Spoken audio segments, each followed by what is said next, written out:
Computer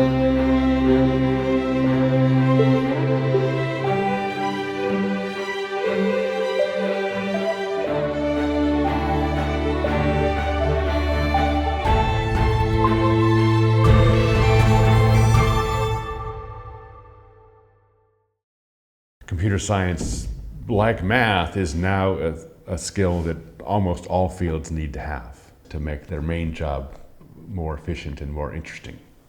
I grew up in rural Los Angeles in the San Fernando Valley. It's part well known for things like Hollywood, but actually Los Angeles is an industrial city, and my dad was an aerospace engineer who worked for Lockheed. It was a normal middle-class American upbringing, the kind of things you would see on TV, honestly.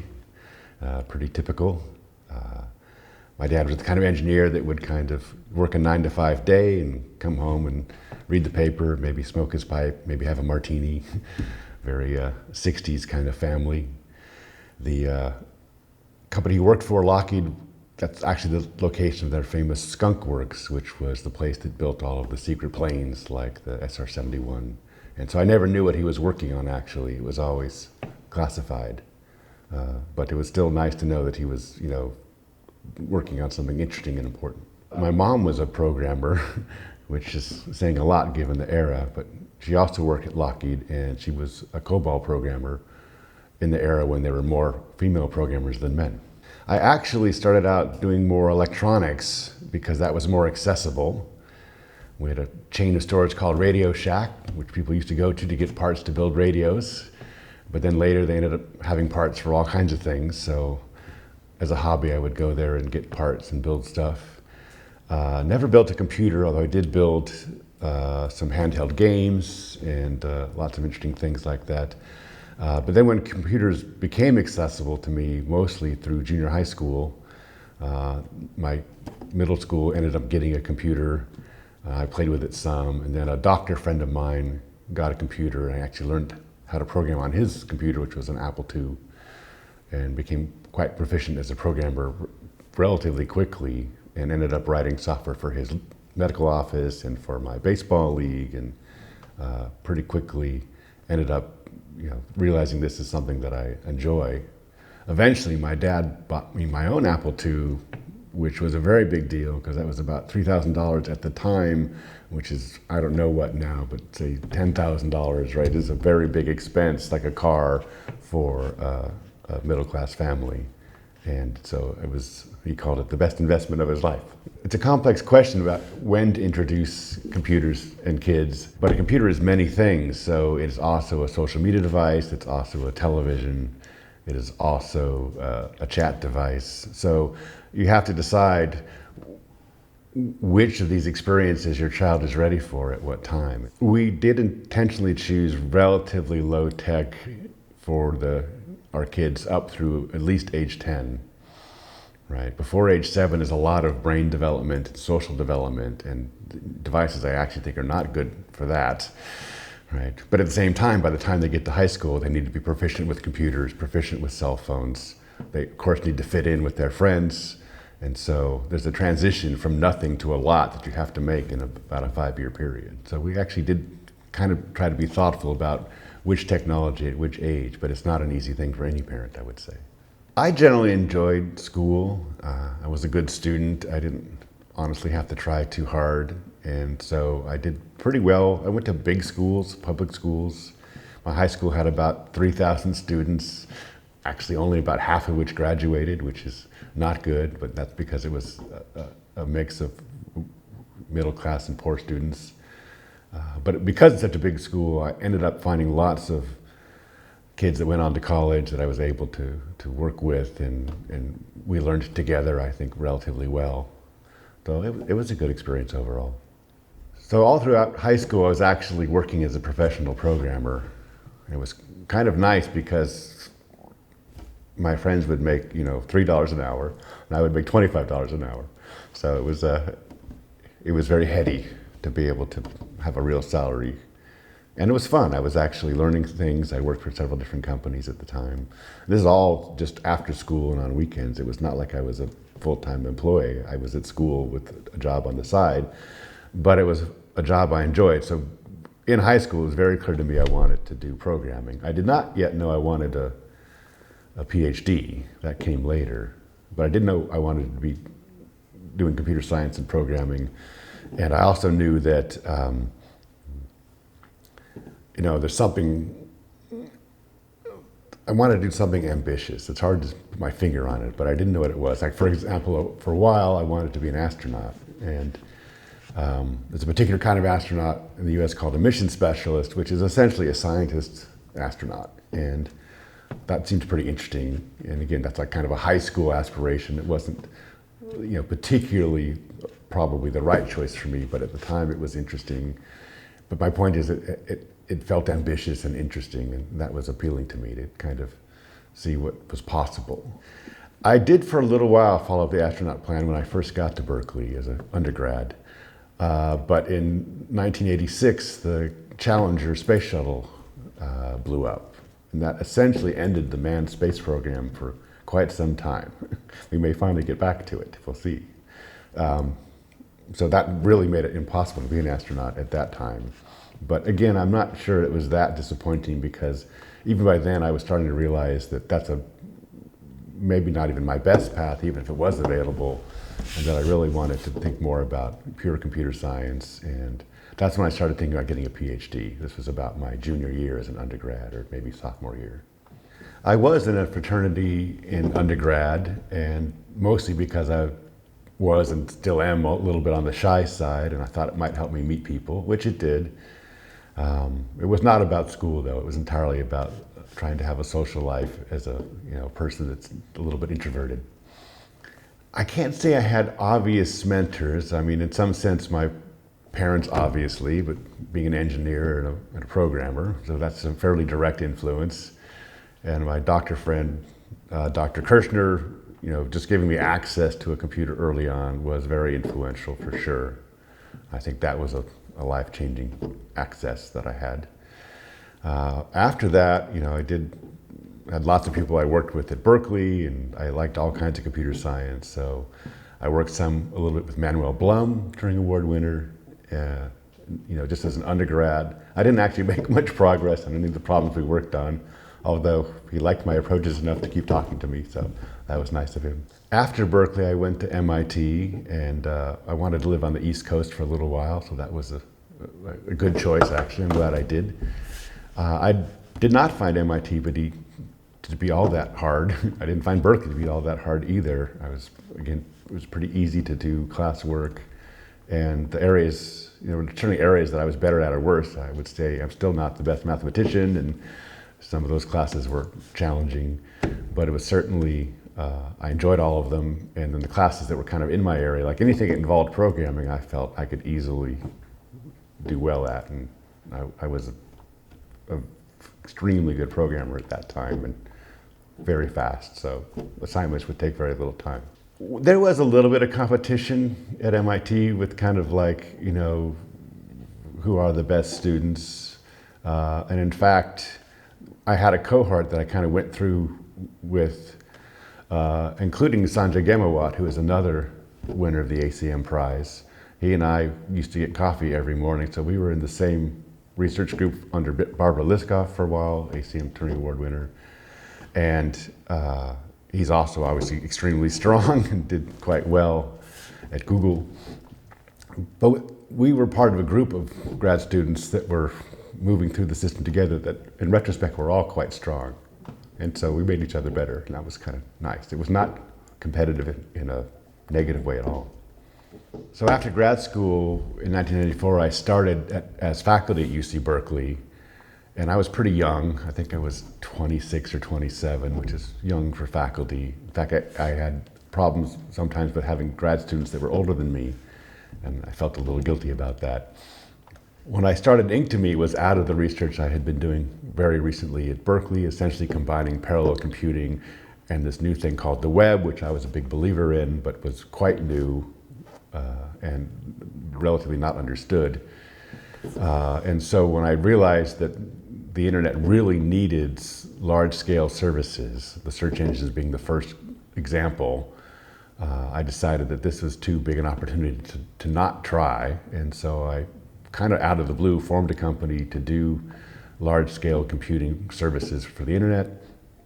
That company was Inktomi, but it was very stressful to be new faculty doing a startup also.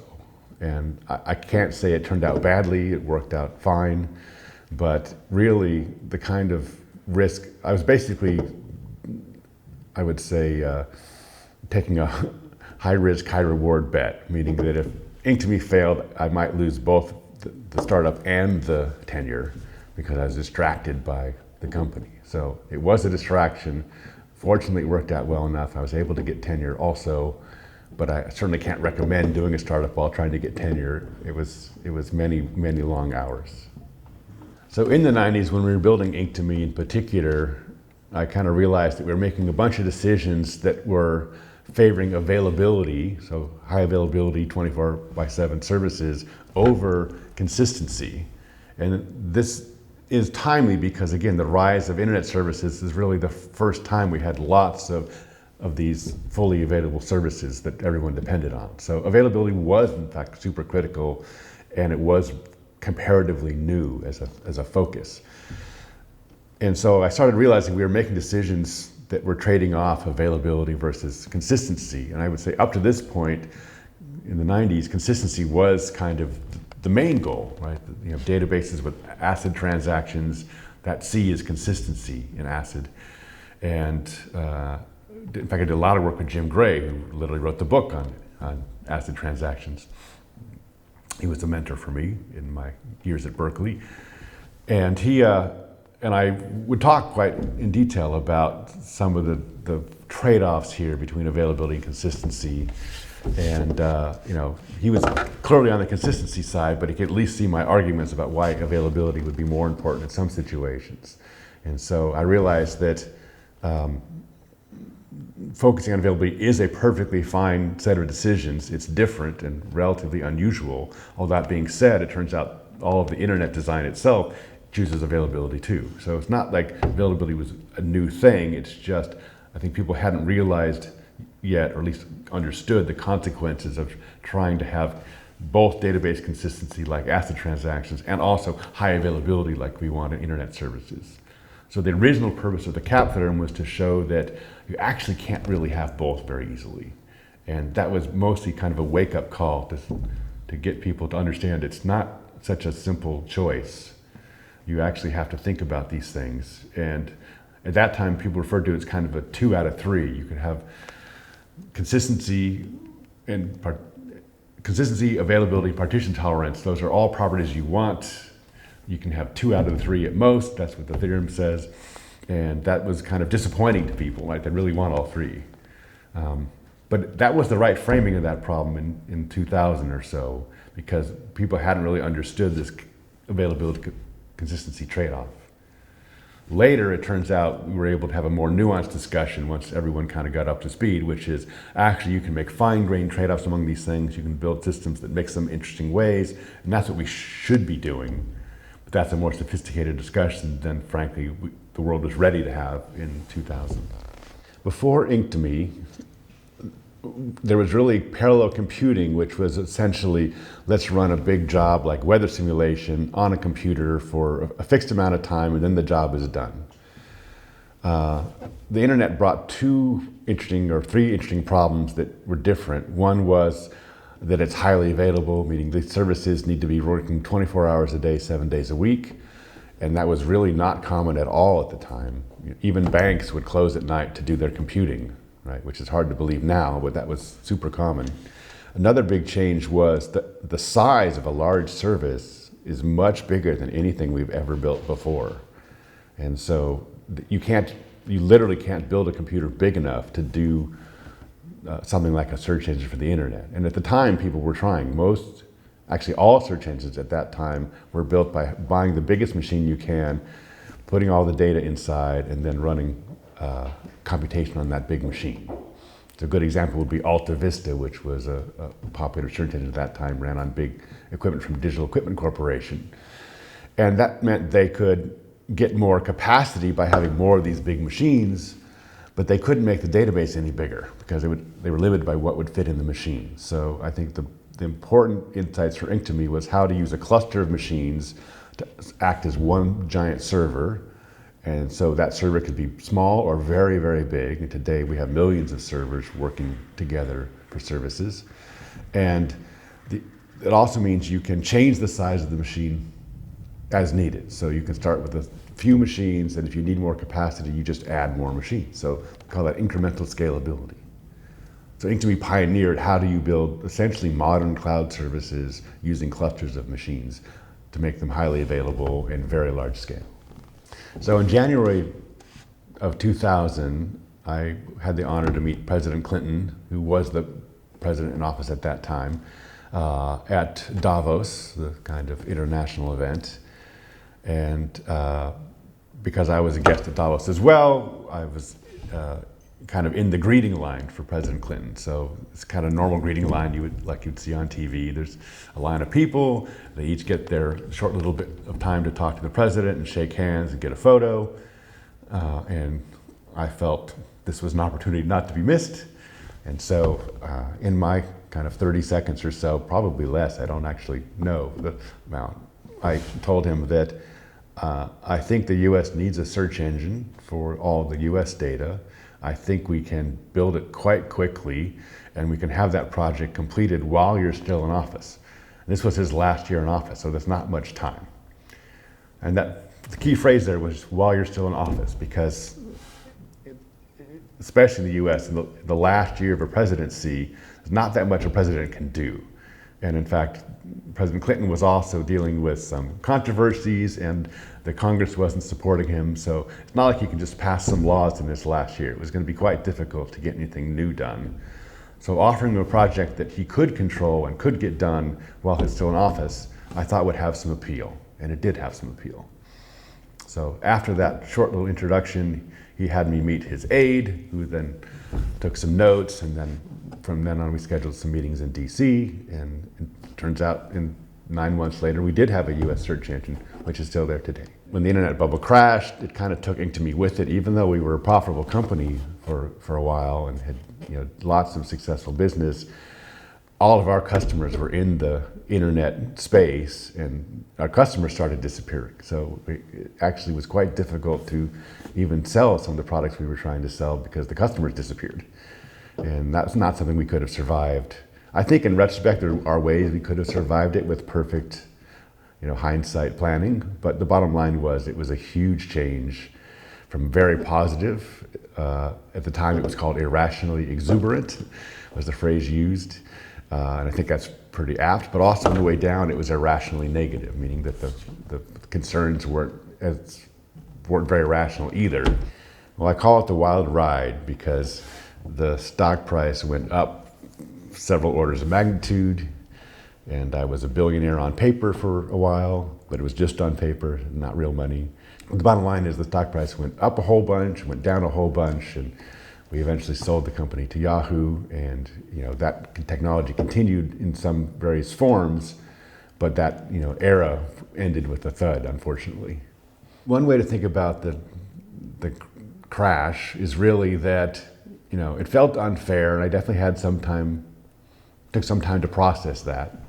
But I also felt like the experience overall was super worthwhile, right? Even though it had some stressful days and some good days, I learned a lot from it. I felt like I was able to make a difference in the planet. The architecture of the cloud today is, in fact, the Inktomi architecture, and that's actually why I work at Google now on systems that are architecturally very similar to the ones we developed in the 90s. They're much bigger, but even the things I'm working on now are very reminiscent of the things I worked on in the 90s, even things like how services and APIs work. So I feel like that experience of pushing that hard was super helpful to me to realize that I can actually affect the future and push things that I care about and believe in. Lots of things came from the up and down experience of Inktomi. I think it made me more ambitious because I kind of felt like these things are possible, which I wasn't super clear on before that. And so, I don't shy away from things that I think are big opportunities. even if they could turn out badly. Another big thing that came out of that is while I had this $1 billion on paper, I started thinking about what to do with it, because it's more than you can spend, at least more than I can spend.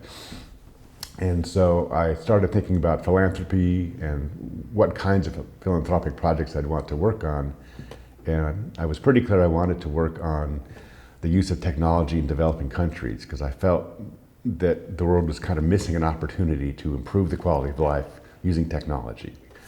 The tools we had, especially at the time, were kind of, macroeconomics, right? As we kind of like push on that. We had discussions about good governance and how to help countries with better governance. But I kind of felt like if you looked at the US in the 1700s versus Congo in the 1700s, they're not that dissimilar. They're basically both rural economies, 99% farming, right? But in that 300 or so years, huge changes occurred. And you could say, yeah, some of that's macroeconomics, some of that's good governance, but a whole bunch of it is clearly technology. And we needed to be able to figure out how to get the technology curve to apply to all countries and all people.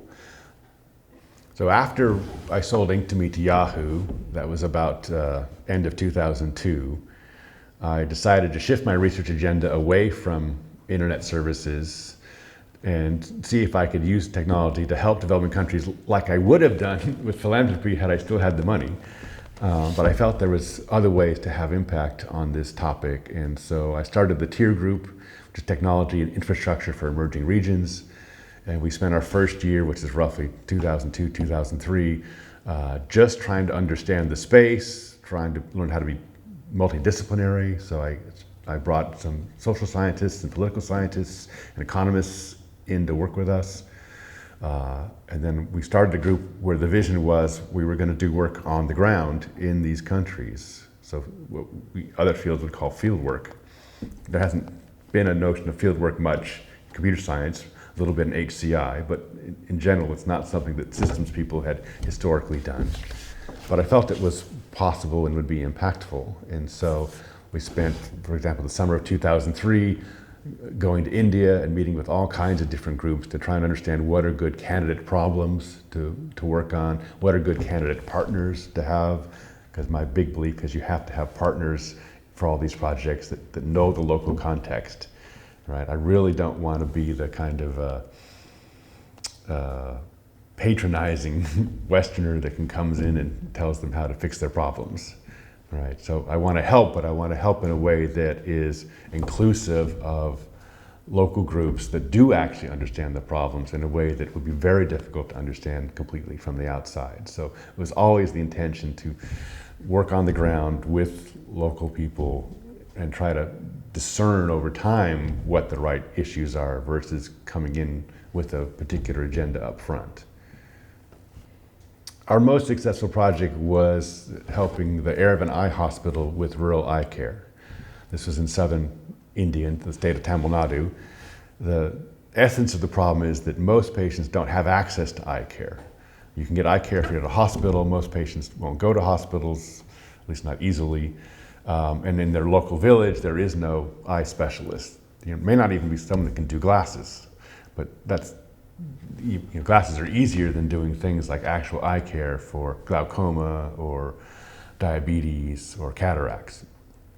And cataracts have relatively high presence in India for reasons that are not completely unclear. It could be indoor smoke from cooking, could be a lot of time in the sun, but nonetheless cataracts are a particularly big problem, and so they were looking for ways to help diagnose cataracts in rural villages. Their plan at the time, which they did do, was to have a van go to villages with doctors in the van, and then the van would see as many patients as they could and then come back to the hospital. And that has a few problems with it. It's not particularly good use of the doctor's time because they're traveling in addition. It's also, there's no follow-up care. So you have one meeting with the patient, but after that you probably won't see them again. So if you can do something in one visit, that's good, but if they need follow-up care, it's very difficult. And so we were looking at trying to do something with video. We had figured out how to use Wi-Fi for long-distance communication, meaning hundreds of kilometers potentially. So we ended up setting rural vision centers in these villages around the hospital, typically at a distance of maybe 10, 20, or 30 kilometers. So close enough that patients could get to the hospital if they had to, but far enough away that these same patients wouldn't go to the hospital for diagnosis, right? That's kind of the sweet zone. That ended up being a super successful project. It's been used by millions of patients. Those patients are getting eye care that they couldn't get before, and there's well over 100,000 patients today that can see that could not see before, right? Which is remarkable. In general, we're not very good at connecting rural areas, right? People talk about, oh, we'll put 5G in rural areas. That's actually not very cost effective and unlikely to happen.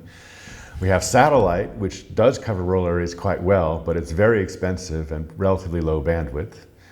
And so it's not really a great solution for serving a lot of people at low cost. We were looking at wireless long distance networks as a way to get connectivity to an area and then do something with it in that area. So that's not really mobile connectivity. Like typically you can think of these networks as connecting buildings. So we can connect the village center, and that center will have internet access, and you can do a Wi-Fi hotspot there and get some access near that building. And that building can be a school, it can be a hospital. So it's kind of like internet for remote buildings is probably what we actually built. But that ends up being pretty useful, especially for healthcare. One way to think about how I operate is I always have quite a few different irons in the fire, as we say. Meaning I have some main projects I'm working on, but I also always have a pretty long list. It's been as high as 50, because I counted it once, but usually smaller than that, of other things I'm working on in the background. And so I kind of feel like my career is a portfolio of things, and I'm managing my portfolio of investments of my mental energy, because some of these things on this list are somewhat unlikely to happen, but I would like them to happen. So they get a little bit of investment periodically as a way to keep them alive until it feels like they might be worthy of more investment. I have lots of techniques I use to kind of keep multiple things alive while I have a main focus at any given time, or maybe frankly 2 or 3 main focuses, which I'm not sure is good or bad, but it's common for me. And I like working on multiple things at the same time, in part because they all have ups and downs of what's going well at any given time. It's sometimes hard to find the right balance of what to prioritize, particularly when, I have a lot going on. Then some of the projects that I care about some, but not top, will get delayed or a little bit, kind of lack of attention. And, it's not good that I can't put more attention on those things. And of course, there's other people working on them. I try to enable them so that they can get stuff done when I'm not. But bottom line is I do end up having more things going on than I can actually do. And so I'm always prioritizing things pretty much every month about which things I'm most focused on and how I'm balancing those together. But again, I always have what I call fellow travelers, quoting Intel's Andy Grove, where we have, at least for a while, we're going to go in the same direction on a project. And I often can inspire or enable other people to help carry these through, such that if I'm not there every day on this topic, it's still going to make some progress.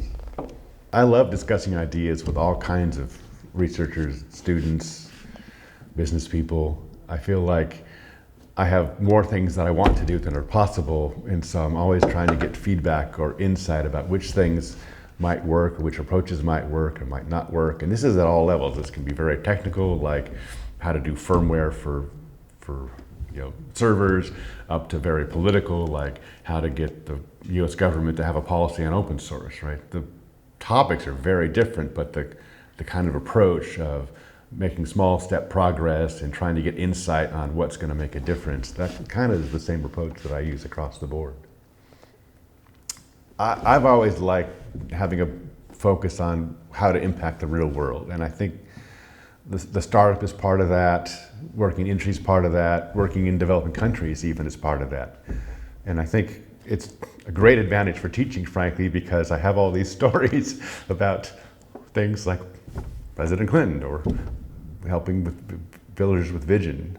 And I think students like to see that computer science can have impact. And the stories are, I think, helpful really as a way to get people to understand how this stuff connects to the stuff on the ground, or how at least it could or should. By 2011, it was pretty clear that doing really big systems was going to be hard to do in academia. And so I had been splitting time between Berkeley and Google for a couple of years by that time. But Google really wanted me to come on full time and be a leader for this kind of, rising large-scale services, which again is literally the same job I did for Inktomi, more than 10 years before that. So it was kind of a coming home academically to an area I was very comfortable with. And in fact, they were looking for kind of an outside perspective.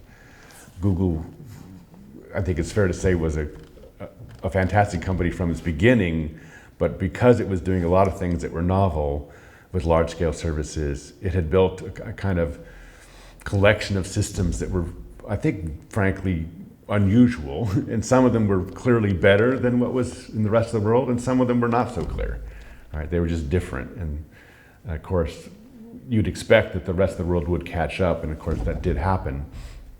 But Google was looking for someone that could help them understand what's going on with kind of the rest of the world of large-scale computing, and which of the things that Google was doing are better or worse than that, and long-term, how can we kind of merge them, right? Is kind of the implicit question. And in fact, they wanted me to work on a project called Google 5, which is the current version, even today, is called Google 3. But they were hoping for, aspirationally, was a new kind of better distributed system that could be built on for the future. And I actually was planning to work on that for a short time, and then realized that actually was not what Google needed, and in fact it would be rejected by the employees if we did do it. And so I quickly realized that's actually not a good direction. We need to kind of take what we have and evolve it to be better versus trying to replace it, which I didn't think was going to be possible. So lots of my work has been on basically improving the quality of Google's large-scale systems, including especially cloud computing. Well, I still feel like we actually have a long way to go on cloud computing, on its impact. It's as big as it is, it's actually still young. And it's young in the sense of access worldwide. It's also young in the sense of how easy it is to use, which is not as easy as it should be. A lot of my work in the last 10 years has been making the cloud a bit more abstract so that we can actually be more productive using computing in general. And of course, that's going to be a big basis for the rise of machine learning, right? That's all based on cloud computing, and that's clearly the next step of this change. It's not my specialty, but I certainly will be trying to figure out how I want to help in those interesting questions. I don't think I know all the things it takes to be successful in science. I feel like there are some things that I treasure. I think listening to people is a pretty good one. And by listening, I mean fairly deeply listening about even the things they're not saying. Like, for example, it's most groups in developing countries, the things they ask for are not actually the things they want. It's what they think they want. And it's very hard to get from these early discussions to something that would actually be useful. And so it's not just listening, it's actually some kind of engagement over time where you're trying to get to what are the real issues, what are the real barriers. I can give you a negative example. We try to do some work in Ghana with medical records because medical records can be quite beneficial to hospitals. For example, dengue fever is a disease where if you get it a second time, it's much worse. But if you don't know if you had it before, right, it's hard to understand what the risks are. And so we built a system for medical records. We deployed it. The deployment did not go well for reasons we didn't understand at first. But the bottom line is it didn't go well because we were unintentionally revealing some corruption in the system, and the people that were doing the corruption, which by the way was probably not a big deal, they didn't want the system to work, not because they were against medical records, but because they were against having precise records of how equipment was being used. And so there's a little bit of sabotage going on in that project that caused it to fail. But my actual lesson from that is I didn't really understand the problem, right? The problem is do medical records in a context where a little bit of corruption is needed to make the system work at all. So if I'm not actually, in this particular case, particularly anti-corruption, not that I'm advocating it, but it was part of the system. Right? The system design included payments outside the system to keep the people employed in a reasonable way. So you can't take that out of the system so easily. But we didn't design around it because we didn't know about it. I feel like I could have solved that problem had I understood it more completely. Maybe I'm wrong, don't know. But the point is, that's a hard thing to get just by asking questions. It has a deeper engagement to really understand what's going on there. So my hope is that my interactions with people, they'll at least feel like they've been heard and understood, and that if we do something together, that we can make it better together. That'd probably be the way I'd like to work, ideally. I guess one recommendation I would have is to have a few different irons in the fire of different levels of risk. Right? I think it's good for everybody to have some projects that are hard to do and high risk and might not happen. And that can't be your only project, because if it doesn't happen, it's too much negativity. Right? But if you have a portfolio of things, some of them should be high risk. And if they hit, then that's fantastic. And if they don't hit, you still have the rest of your portfolio to bet on. So I try to have things that are very straightforward and I know I can make progress on, and other projects that are, somewhat unlikely to happen. And I may work on those for a decade and not succeed. But I think they're worth keeping alive and trying for a little bit longer. I probably do hold myself to a standard now where if it's not possible to affect 1 billion people, I'm not as interested, right? So that's a tricky bar, and I don't by any means always reach that, but I think it's a good goal.